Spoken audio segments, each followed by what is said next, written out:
हनुमानगढ़ी के एक संत हैं, संत कहना तो ठीक नहीं लगता उनके लिए।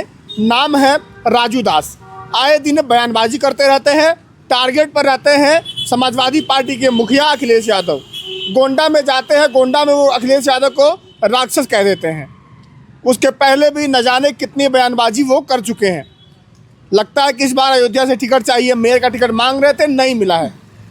अब राजनीतिक संत हैं या संत वाले संत हैं, तमाम मुद्दे पर विस्तार से बातचीत करने के लिए मेरे साथ स्वामी भानु जी मौजूद हैं, ये भी संत हैं।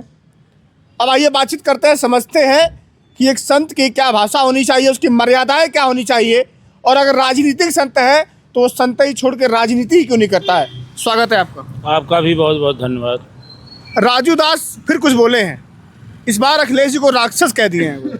देखिए, राजू दास अपना भारतीय जनता पार्टी में कद बढ़ाना चाहते हैं और भारतीय जनता पार्टी माननीय राष्ट्रीय अध्यक्ष अखिलेश यादव से घबराई हुई है।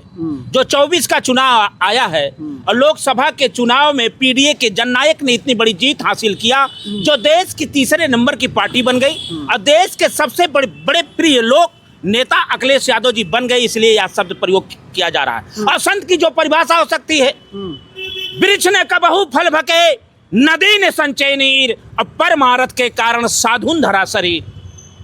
संत ने छोड़े संतई, कोटिक मिले असन, चंदन विष व्यापत रहे, लिपटे रहत भुजंग। तो संत दूसरे के लिए, पूरे विश्व के लिए, पूरे जीव के लिए, पूरे मानव के लिए, हर धर्म हर मजहब के लिए वो आराधना करता है और ऐसा शब्द बोलता है जिससे मानव को एक दिशा मिल जाती है और उस दिशा से उसका यह जन्म जो है, जन्मों का कल्याण हो जाता है, योनियों से उसे मुक्ति मिल जाती है। ये संत की परिभाषा होती है। यह संत की परिभाषा नहीं हो सकती। ये तो रावण के पचिन्हों पे चलने वाले महंत बन के बैठे हुए हैं, पहने हैं भगवा और वो अंदर है रावण। जैसे सीता माता को हर लिया था रावण ने भगवा पहन करके, वैसे ये भगवा पहन करके उत्तर प्रदेश की जनता को, उत्तर प्रदेश के नौजवानों, किसानों, गरीबों, मजदूरों, छात्रों और सनातनियों को केवल गुमराह करने के लिए आदरणीय अखिलेश यादव को, जो जिनका आस्था, जिनका विश्वास हर धर्म हर मजहब, हर गरीब तबके, ऊंचे नीचे, अगड़े पिछड़े को जो गले लगा के चलते हैं, उनको उन्होंने राक्षस बोलने का काम किया। तो यह संत का शब्द नहीं हो सकता, यह संत का शब्द एक कतई नहीं हो सकता। यह केवल गरीबों के, किसानों को बढ़ गया क्या, उनका मन बढ़ गया क्या, कि आए दिन कुछ ना कुछ बोल देते ये मन बढ़ करके ये चर्चा में, केवल मीडिया पे चर्चा में बने रहें, भारतीय जनता पार्टी के नेतृत्व के निगाह में हम बने रहें, हमको किसी तरह से एक टिकट मिल जाए, इसलिए पीडीए के जननायक, जो गरीबों का मसीहा है, जो किसानों का मसीहा है, आदरणीय अखिलेश यादव जी को राक्षस बोलने की, इनके अंदर से संत का उद्घोष नहीं हो सकता। ये अंदर से राक्षस ही बोल सकता है, या रावण के पचिन्हों पे चलने वाला व्यक्ति ही बोल सकता है। एक अगर राजनीतिक व्यक्ति भी होगा तो वह मर्यादित शब्द बोलने का काम करेगा। राजनीति में भी, हमारे लोकतंत्र में एक मर्यादा है, इसी से भारत जाना जा रहा है। यह तो सनातनियों को और आने वाले इतिहास में एक नई दिशा और दशा फिर वही लाना चाहते हैं, जो मनवादी विचारधारा। इसलिए अखिलेश यादव को राक्षस बोला जा रहा है। को पीडीए के हैं, वो पिछड़े के हैं, कहीं पिछड़े के नाम पे दलित को इसी सरकार में कहीं मूत्र से छिड़का जा रहा है, कहीं सर मुड़वा दिया जा रहा है, और आदरणीय अखिलेश यादव को राक्षस बोला जा रहा है। ये भारतीय जनता पार्टी के रामराज की सरकार है, ये सनातनियों की सरकार है। ये तुलना हो सकती है? ये नहीं हो सकती है। केवल हर मुद्दों से भटका करके हिंदू मुसलमान का और पिछड़ों के, दलितों को, गरीबों को केवल टारगेट किया जा रहा है भारतीय जनता पार्टी की सरकार में। अखिलेश यादव को इसलिए राक्षस कहा जा रहा है कि वो पिछड़े के हैं, वो यादव के घर जन्म लिए, वो किसान के बेटे के घर जन्म लिए, इसलिए उनको कहा गया वही गौरी शंकर मंदिर में जाके पूजा करने का काम करते हैं। अगर कन्नौज में, तो उसी मंदिर को धुलवाने का काम किया जाता है, गंगा जल से, सीएम आवास गंगा जल से धुलवाने का काम किया जाता है। उनको यद मुल्ला कहा जाता है। यह सनातनियों का भाषा नहीं हो सकता, यह किसी संत की भाषा नहीं हो सकती है। संत है प्रेमानंद जी, जो मदीने में भी चादर चढ़ती है, जो अजमेर शरीफ में भी चादर चढ़ती है, जिसके लिए अगर मंदिर में पूजा होती है तो मस्जिदों में दुआ भी होती है। ये संत का गुण होता है। संत का गुण ये नहीं हो सकता जो राक्षस और जो जातियों में बात करता हो। राजू दास खुद बोल रहे हैं कि कोई पीछे से कह रहा बोलो। ये पीछे से कहा जा रहा है बोलो।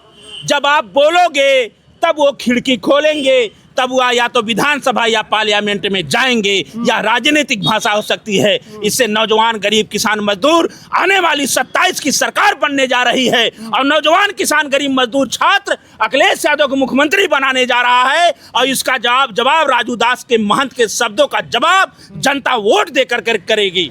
इसमें कोई दो राय नहीं है। इसलिए ये बुलवाया जा रहा है, उनको धक्का दे करके बुलवा करके ध्यान को भटकाया जा रहा है। एक हिंदू मुसलमान अगड़े पिछड़े में पीडीए में एक फूट डालने की यह एक साजिश है। इससे पीडीए के लोग सावधान और मजबूत होंगे।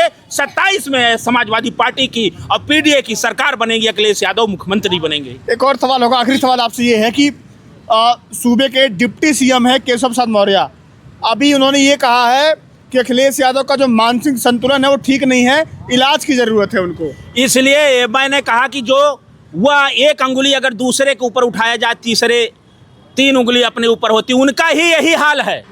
वह भी अगर नहीं बोलेंगे तो भारतीय जनता पार्टी में भी उनका स्थान नहीं मिलेगा। ये केवल ध्यान भटकाने वाले हैं। मानसिक संतुलन उनका खराब हो गया है। उनके ही पिछड़े के लोगों को मारा जा रहा है बुलडोजर के नाम पे, कहीं गरीब के नाम पे, कहीं किसान के नाम पे।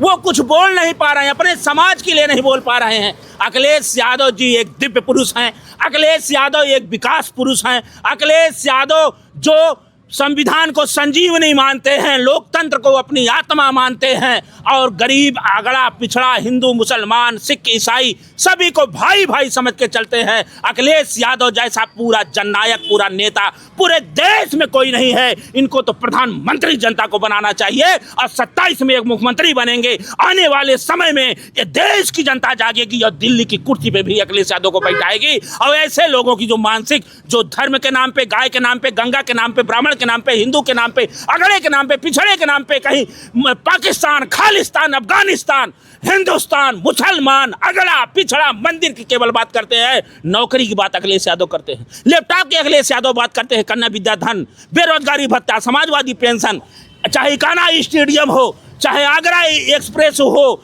चाहे देश को आगे बढ़ाने की बात अगर कोई करता है उसका नाम अखिलेश यादव जनता जान रही है। इसलिए 24 में इनको इतनी सीट दे करके जो भारतीय जनता पार्टी का दिशा और दशा बदल गई है, 27 में इतना वोट देगी कि अखिलेश यादव मुख्यमंत्री बन के प्रधानमंत्री बनने का काम करेंगे। दुनिया कोई ताकत रोक नहीं पाएगी। जी धन्यवाद आपका। राजधानी लखनऊ में तापमान भले ही नीचे आ गया है, ठंड बढ़ गई है, लेकिन जो राजनीतिक तापमान है वो तापमान लगातार बढ़ता जा रहा है। बता दें कि 27 को चुनाव जो 2027 का चुनाव है सामने खड़ा है।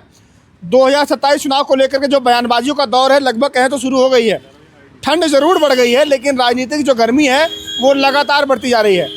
फिलहाल आप लोग अपनी राय देना मत भूलिएगा। अगली वीडियो में आपसे मुलाकात होगी। बहुत ध्यान रखिएगा। नमस्कार।